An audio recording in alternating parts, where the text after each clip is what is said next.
Guy, some boys they won't scam me now.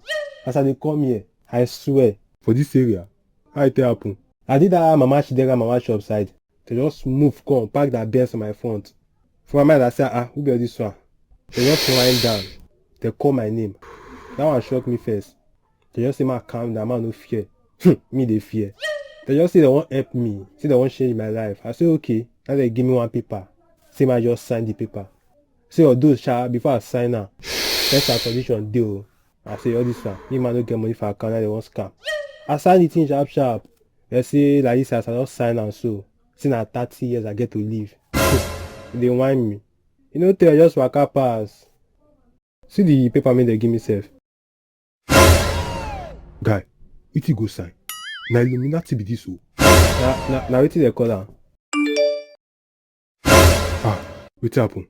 Don Jazzy don sign me. Davido don repost am. But that shaggy don repost am. Jude don repost am. Even Dangote don repost am. Yay! Blood of Jesus. Wetin happen?